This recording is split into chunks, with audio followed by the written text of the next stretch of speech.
शहर के एक पुराने महल्ले में आदिल नाम का एक नौजवान रहता था। दैनम दिल सादा मिजाज, मगर किस्मत ने कभी उसका साथ नहीं दिया। उसके बाद का साहिब आज पर में उठ गया था और माँ भी मार रह गई। आदिल दिन रात मेहनत करता ताकि माँ के इलाज के लिए पैसे जमा कर सके।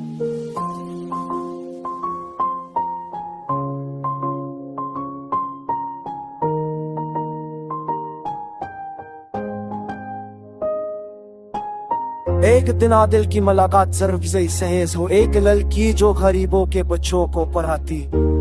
सरिया की मुस्कुराहट ने आदिल के दिल को छू लिया। दोनों के बीच खामोश मोहब्बत जन्म लेने लगा।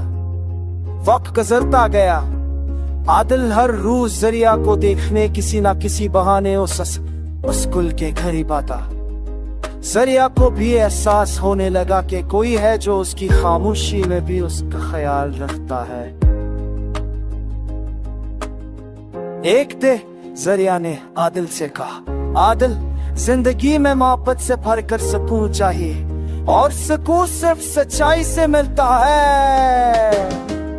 आदिल ने वादा किया कि वो अपनी माँ को ठीक करके जरिया के घर रिश्ता लेकर आएगा। मगर किस्मत को कुछ और ही मंजूर था।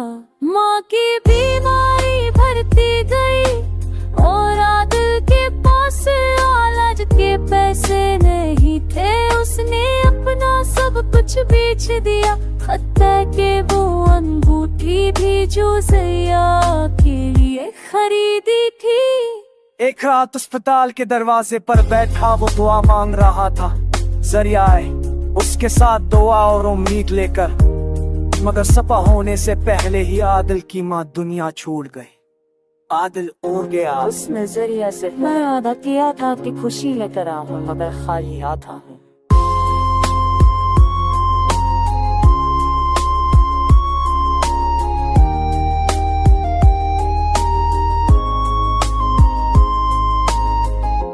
माँ के बाद आदिल ने शहर छोड़ दिया।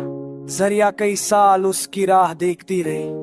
5 साल बाद जब जरिया अपने शागिर्दों के साथ एक गरीब बस्ती में तालीम देने गई तो एक स्कूल की दीवार पर उसने लिखा देखा, सनाई और मोहब्बत अगर खलूस से हो तो कभी मर नहीं सकती।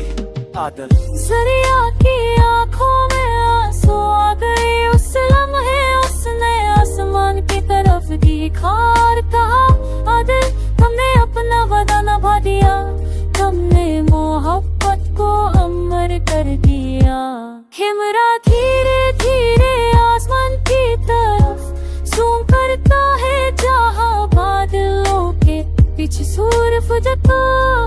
अब पीछे खत्ता कोई यूं भेजे सनरा तेरी फरीगी की। एक रात किसकता नदी का नाफे कपड़ा चला पिछ बदामान दुआ करा। इसके साथ भाव जेतने कर कदरनो नए मजे जब हो तो सिखा बनी नाराज की वो धोट कस हरे के दियो क्यों समन सो